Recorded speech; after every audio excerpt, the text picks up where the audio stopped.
second day of general debate of the United Nations General Assembly 80th session continues this Wednesday.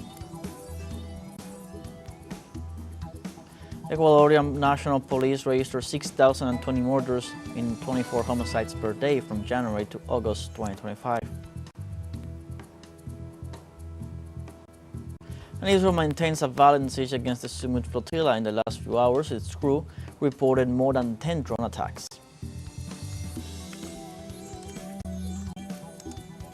Hello, welcome from the South. I'm Luis Alberto Matos from the teleSUR studios in Havana, Cuba. We begin with the news.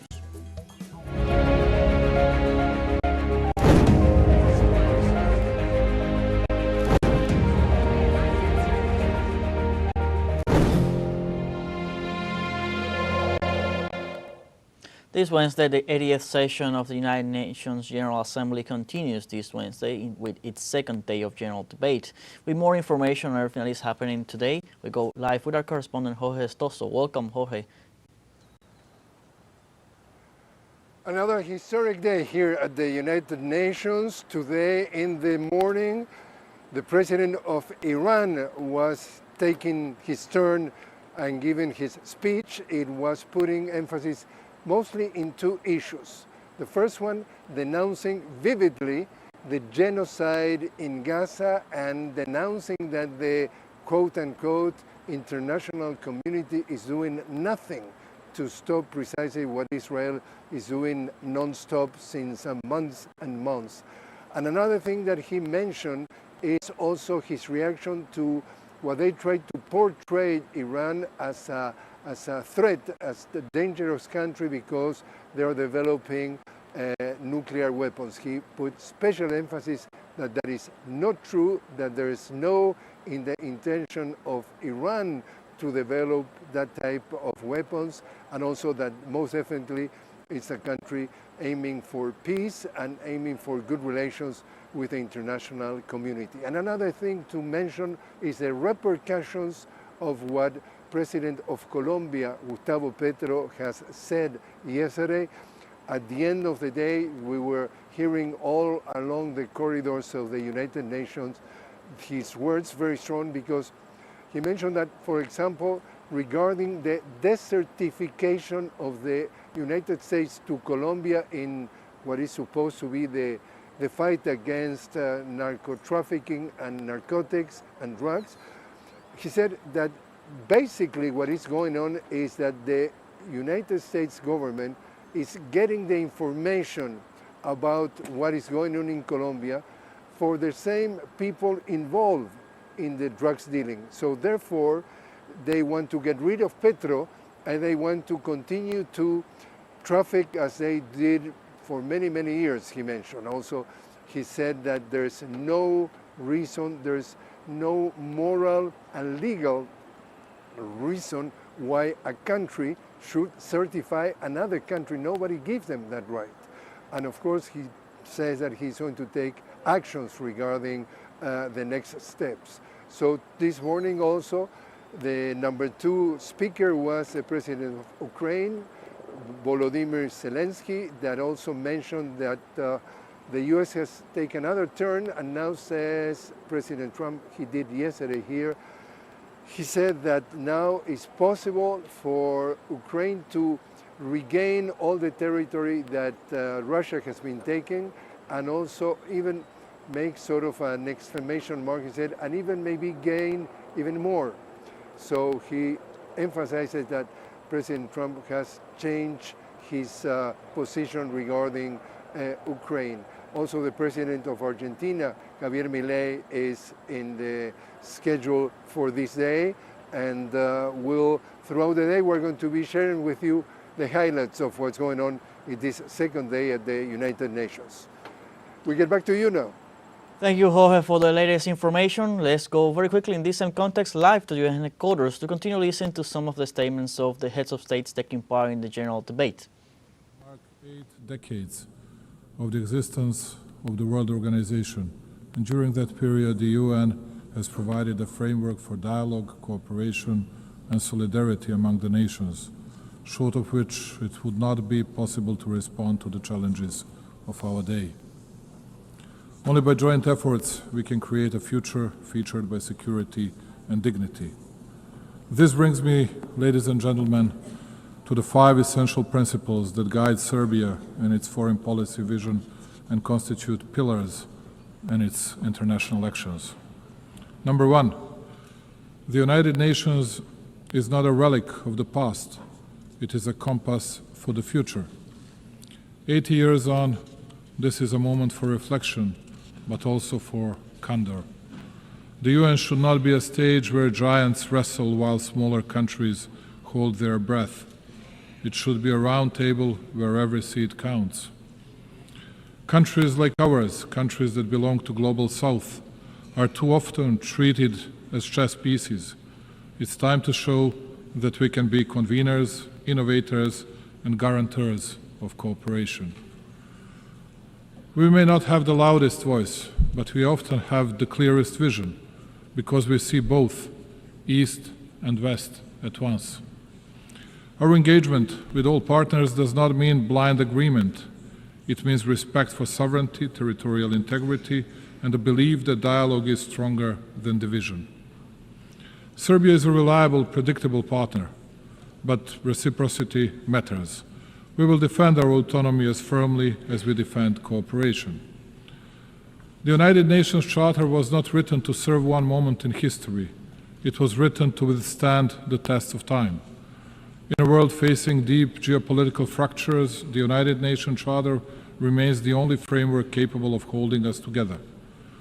Serbia is not a buffer zone, it is a bridge, and bridges connect, they do not divide. Therefore, as the President of Serbia, for the first time I would like to offer Belgrade, the capital of Serbia, as a place of dialogue for all the conflicts around the world. I believe that we will offer the best possible hospitality and absolute security for the participants. The world is facing its deadly surge in violence since World War II. In 2024, 61 armed conflicts erupted across 36 countries, the highest number in more than 7 decades. The proliferation of misinformation, particularly via digital platforms, has fueled distrust between countries, targeting elections, trade negotiations, and public sentiment. Serbia believes in pragmatic cooperation, finding common ground even where disagreements persist. People around the world are frustrated with governments and businesses, and they want a better future for themselves and their families. The best way to deliver that is through collaboration across nations. We live in times of the most difficult conflicts and the most difficult divisions within countries, continents, and regions since the foundation of the UN. A particularly worrying thing is a fact that, provoked by different factors, we have the deepest and the most difficult divisions within each society, with, most often, extremely violent consequences of actions of mutual non-understanding, non-communicating, and distancing from what used to be accepted as elementary decency and behavior in both country-to-country and people-to-people relations. The world is divided, believe it or not, less by ideological, but much more by emotional, hate-driven differences caused by undermining of countries, societies, elementary moral values as well.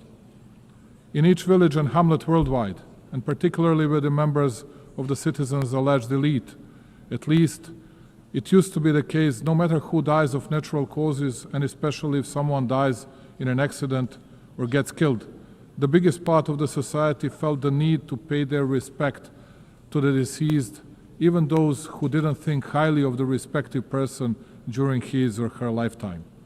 Today, we are witnessing the unprecedented wonder, a sick expression of joy for the crime committed against an innocent person. The example of Charlie Kirk is the best confirmation of that. He was savagely assassinated just because his killer didn't like his ideas. He was shot, even after death, by the same ones who had prepared political and media grounds for his assassination. And please do not be surprised because I'm speaking about this more than about big world conflicts. It is precisely that such a development devastates in a deepest and the clearest way the world political community much more than conflicts with clear and visible actors. In the era of social networks, in the era of freedom, we have reached the point of the biggest unfreedoms and unambiguous limiting of freedoms of the others. How can it be possible that, let's say, ABC television hosts get bigger media attention in the US than the attempted assassination against, let's say, President Trump? Who are these shadow rulers who impact the key political movements and who want to run the world and each country individually, and almost as a rule without the people's will and legitimacy? They run all the processes, and all of us because they're chosen by God, as they like to put it. The elite and other people who are, I suppose, incapable of choosing their own path. Those are extremely dangerous things, which will lead to further dissolving of our societies and our countries, but also the overall world politics. It was mostly spoken here about Palestine and Israel.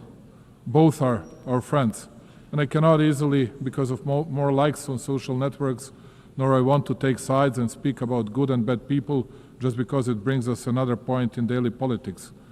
But speaking of which, let me bring you back to the beginning of this part of my speech. Big pro-Palestinian demonstrations were held in Italy during the past weekend. People were shouting Gaza, Gaza, but at least in Milan, some of them did not even think of Gaza. The only thing that was on their mind was demolishing and burning down of what the Italian people had created for centuries, just because it is popular to be against the government and take part in some kind of violence. And when otherwise very composed Italian Prime Minister Giorgia Meloni calls such hooligans, rightly so, thugs, we all ask ourselves what the next stage would be like and what awaits us in the future. During the past month, Serbia was facing unrest and attacks against the constitutional order. In spite of the violence exerted by the protesters, we tried to find a significant share of blame in myself, ourselves, and in us running the country. I wanted to listen, and I understood the message of the people in the streets. That is why, just like here at the United Nations, I believe that the dialogue between the nations and countries has no alternative.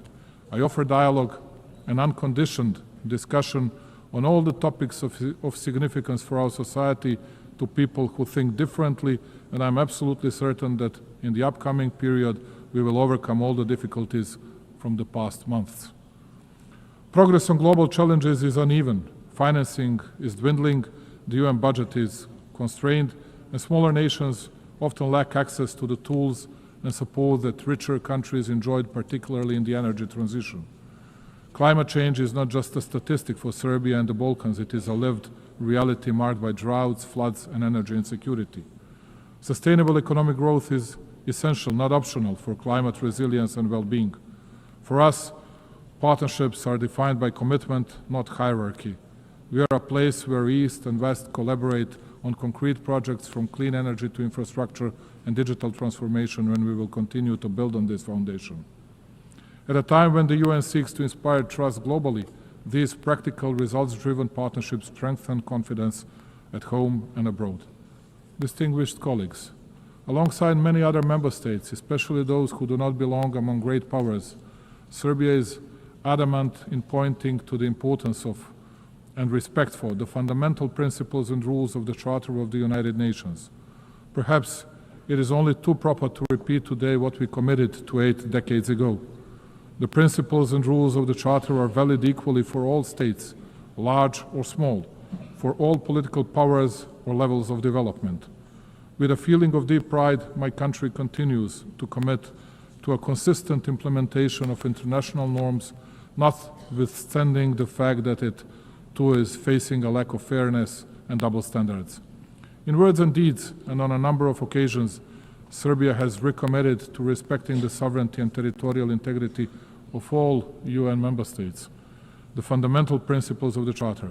In doing so, my country expects all the states to respect its sovereignty and territorial integrity, which I have the pleasure to note most of them do, and to which I owe my profound gratitude.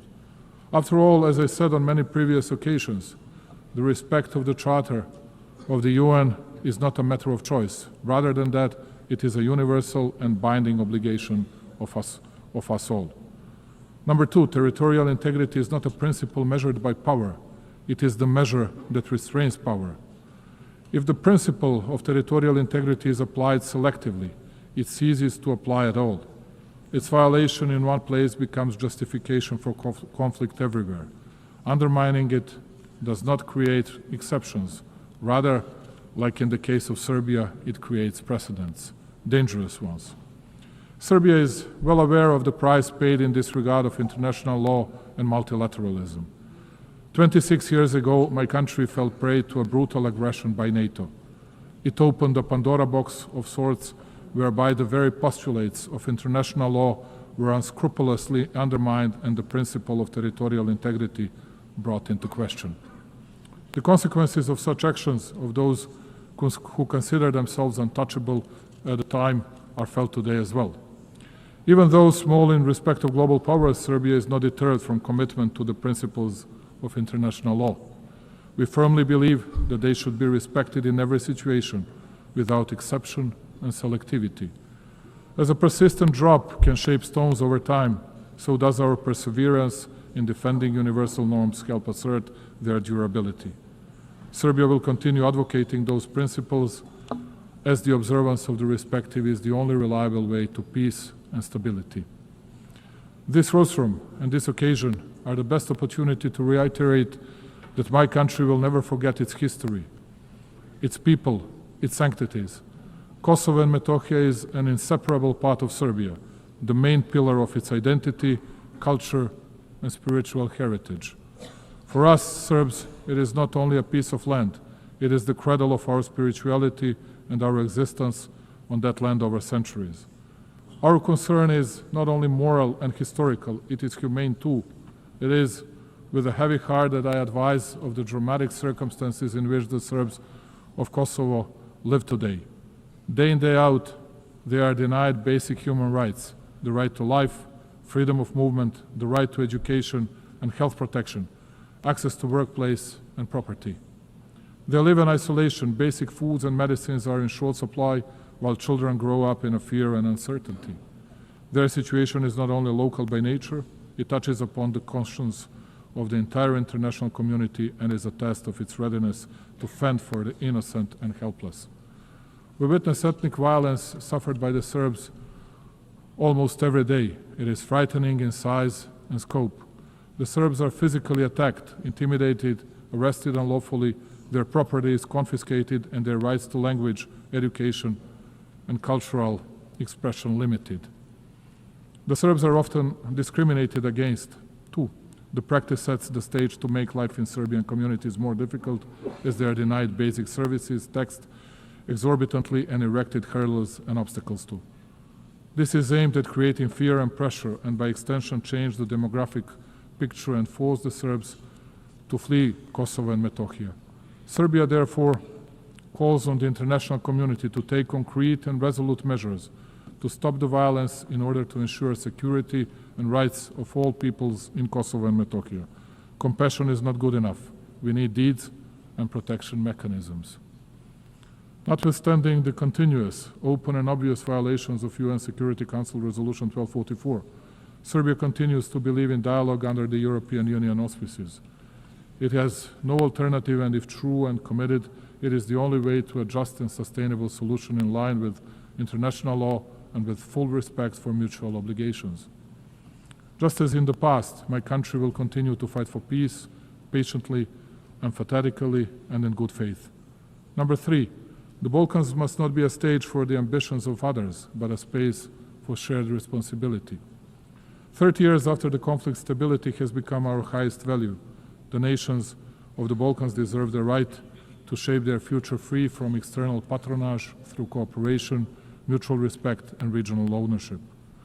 Distinguished colleagues, cooperation, dialogue, and mutual confidence are perceived as main levers of international relations also on the regional level. We consider that our region should look to the future while we continue to work to the benefit of all citizens and economic interlinkage.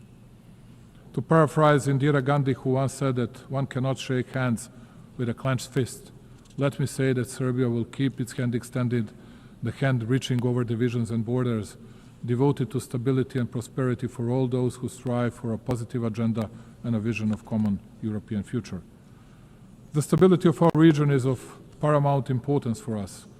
As a guarantor of the Dayton Peace Agreement that we signed 30 years ago, we shall always work toward its full implementation and respect for the rights of all three constituent peoples in Bosnia and Herzegovina: Serbs, Bosniaks and Croats.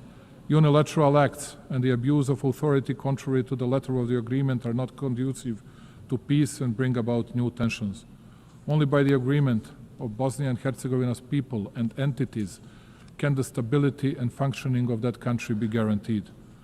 Absence of dialogue and unilateral initiatives without agreement by all interested sides, in particular the initiatives that take advantage of international organizations, are but a step back to a painful past and create new divisions. Serbia will use all diplomatic means to prevent these activities from taking place, as they undermine regional dialogue, the process of reconciliation and understanding. We shall not hesitate in our resolve to promote regional stability in an effort to contribute to global security. For exactly 30 years now, and in this distinguished institution and everywhere else, a false campaign has been ongoing against both the Republic of Serbia and Republika Srpska, the entity within Bosnia and Herzegovina. All over the world, everywhere, countless times, you could hear how, as they used to say, from well-informed sources, they heard that it was only a matter of days before Serbia would attack someone in the region, and that Republika Srpska and its leadership would violate the territorial integrity of Bosnia and Herzegovina. And all this time, it has been a lie, a real smokescreen intended to enable international representatives who are not elected by the people to deal with legitimate representatives of the Serbian people, one of the three constituent peoples in Bosnia, imposing sanctions against them, believe it or not, replacing them from the positions the people elected them to, and conducting criminal proceedings and issuing convictions for words spoken for verbal offenses. Thus, all of you are witnesses to a fact that for 3.5 years since the beginning of the conflict in Ukraine, we have been hearing stories that we, as an alleged Russian puppet, will attack someone in the region, which of course did not happen and will not happen. The only thing we have never heard is an apology from those who spread such falsehoods, and it is quite certain that we will never hear one. Let me reiterate, Serbia is a free, independent and sovereign country that makes its own decisions independently. We are committed to our European path. We do not plan to attack anyone, but equally, we will not allow anyone else to threaten our freedom and our country. Number 4, the world is changing and the United Nations must evolve to remain a pillar of global stability. Reforming the United Nations is not simply an institutional task. It is a moral duty to safeguard the future of global peace and justice. We are well aware of the need to reform the UN and revitalize its system in order to increase its credibility and shore up multilateralism so as to make our organization more effective, just and close to the needs of its member states. Also, the SC should become more effective in and better adapted to the pursuit of its primary goal of safeguarding international peace in order to reflect more accurately the reality of the present-day world. Africa in particular, the youngest continent, which comprises 54 states, must be better represented. Many countries rely on the UN for technical expertise, development funding, and guidance to achieve the Sustainable Development Goals. Cuts to funding or reduced access to UN programs risk widening the gap between wealthy and developing nations. As the UN looks for ways to reduce costs, we are happy to offer to host any of UN bodies, institutions, agencies in Serbia with the best possibility to continue being a bridge between developed and developing regions. Serbia is situated at the crossroads of Europe, easily accessible to both East and West. And speaking about cost effectiveness, we are able to offer lower operational costs compared to Geneva, New York, or other big hubs. Belgrade offers modern facilities, reliable connectivity, and proven capacity to host large international events, for example, Expo 2027. Hosting an agency in Belgrade strengthens the UN's presence in southeastern Europe, a region with transitional and developmental experience relevant to global priorities. This would expand the UN's geographic footprint, ensuring agencies are more representative and globally distributed. And number 5, Serbia will remain independent and will overcome internal challenges through the strength of its statehood, tradition, focusing steadfastly on building a prosperous future. True sovereignty today is not insulation. It is the dignity to choose, to say yes on our own terms and to use that choice for cooperation. Serbia's independence is not a privilege granted. It is a sovereign right exercised, and its sovereignty is not situational, it is foundational. Notwithstanding numerous global challenges, Serbia has remained on a steady course. Its macroeconomic situation is stable and its economy continues to grow, which only shows how commitment to reforms and responsible economic policies lead to great results. Investments in infrastructure, energy transition and digitalization bear out my country's commitment to sustainable development and the 2030 Agenda goals.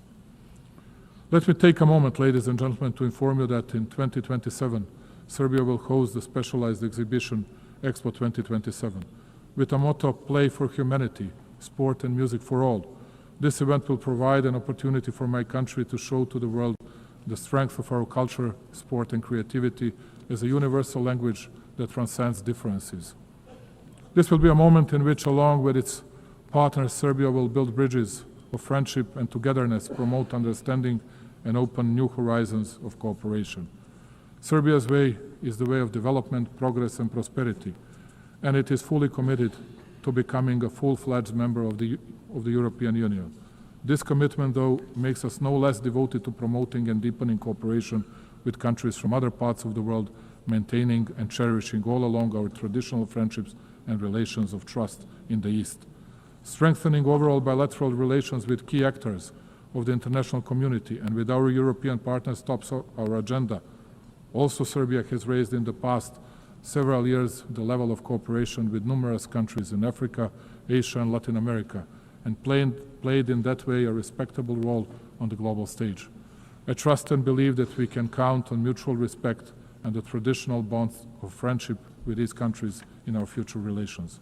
Ladies and gentlemen, closing it and looking to the future and committed to dialogue and understanding, we in Serbia believe that peace is the highest value and the most solid foundation of development. We shall continue to invest our energies, knowledge and will in building a world more just, secure and worthy of the coming generations. I thank you very much.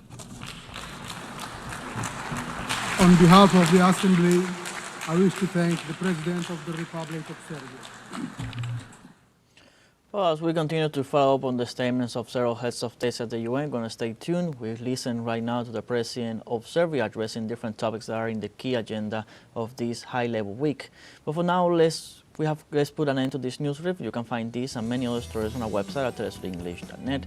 So join us on social media, Facebook, X, Instagram, Telegram, and TikTok. Telesur English, I'm Luis Alberto Matos. Thank you for watching.